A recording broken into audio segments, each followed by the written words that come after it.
Bangladeshi engine এবং Indian engine পাশাপাশি, দুইটার ভিতরে পার্থক্যটা একটু বোঝার চেষ্টা করেন। এই হচ্ছে বাংলাদেশিটা, বিআর লেখা আছে। তো আমরা এখন আছি দর্শনাতে, এটা চুয়াডাঙ্গার দর্শনা। এটা কিন্তু একটা মাল গাড়ি, যেটা মূলত দর্শনার এই চুয়াডাঙ্গার দর্শনা হয়ে ভারতের যে গেদে আছে, গেদে সীমান্ত হয়ে ভারতে প্রবেশ করে। তো এইটা সংযোগ দেওয়া হয়েছে, এখন মূলত এটা ভারতের দিকে যাবে।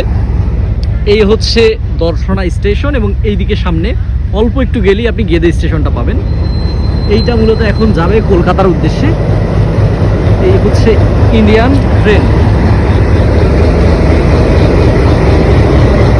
এগুলো সব মাল টানার জন্যই আমরা জানি ব্যবহার করা হয়। এইখানে যে জোড়াটা লাগাইলো, এটা দেখলাম স্বয়ংক্রিয়ভাবে লেগে গেল, বিষয়টা কিন্তু বেশ ভালো লাগলো আমার কাছে। এখন যদিও ভারতের সাথে আমাদের বাণিজ্য অনেকটাই কমে এসছে, আমরা দেখছি যে বাংলাদেশের সাবেক সরকারের পতনের পরে মূলত ভারতের সাথে বাংলাদেশের একটা সম্পর্কের তিক্ততা তৈরি হয়েছে, যেটা আসলে কাম্য নয়।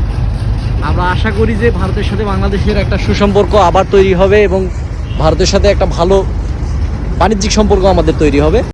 হিন্দু মুসলিম দাঙ্গারে কমায় যদি আমরা নিজেদের আসলে দৃঢ় বন্ধনে আবদ্ধ রাখতে চাই বা রাখতে পারি, ওইটাই আমাদের বেশি কাজে লাগবে।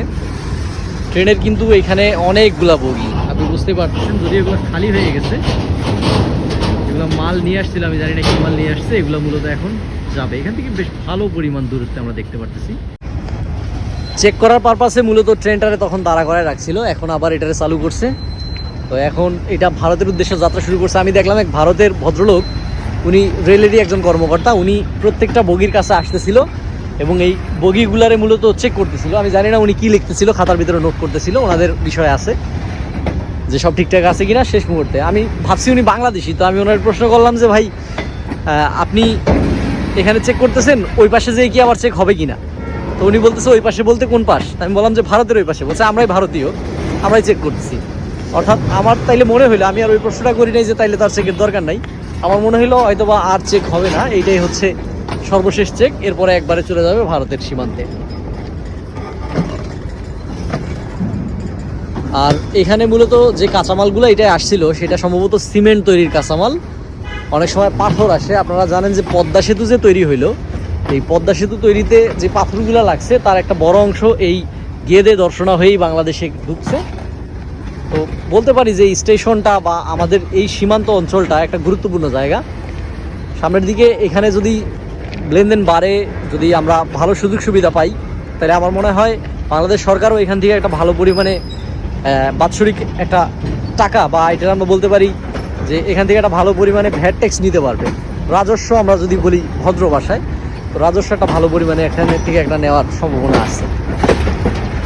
ট্রেনের দৈর্ঘ্য নিয়ে আমি আপনাদের বলছিলাম যে ট্রেনের দৈর্ঘ্য আসলে এখানে অনেক বড়। আপনি দেখেন বেশ বড় ট্রেন, সামনে তো অনেকটুকু চলে গেছে, আমরা দেখছি আগেই। এবং এই ইঞ্জিনগুলো যেগুলো ব্যবহার হয় এই মালগুলো টানার জন্য, এগুলো বেশ শক্তিশালী ইঞ্জিন, এতে কোনো সন্দেহ নাই।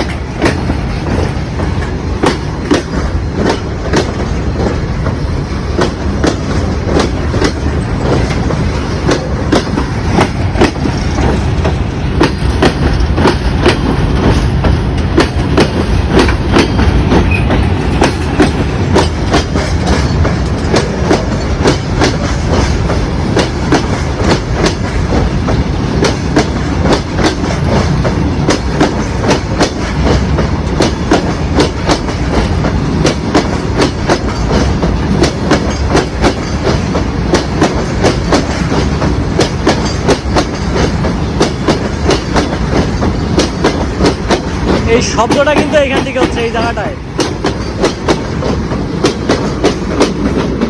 এই হচ্ছে সম্পূর্ণ ট্রেন, ঠিক এই জায়গাটাতেই মূলত শব্দটা হয়, এই জায়গাটায় যখন পার হয়। এইটা এখন ভারতের উদ্দেশ্যে চলে যাবে। যেই শব্দে এটা যাইতেছে মনে হয় না আর দাঁড়াবে। তো এই হচ্ছে আমাদের দর্শনা গেদে সীমান্তের ভারতীয় ট্রেন।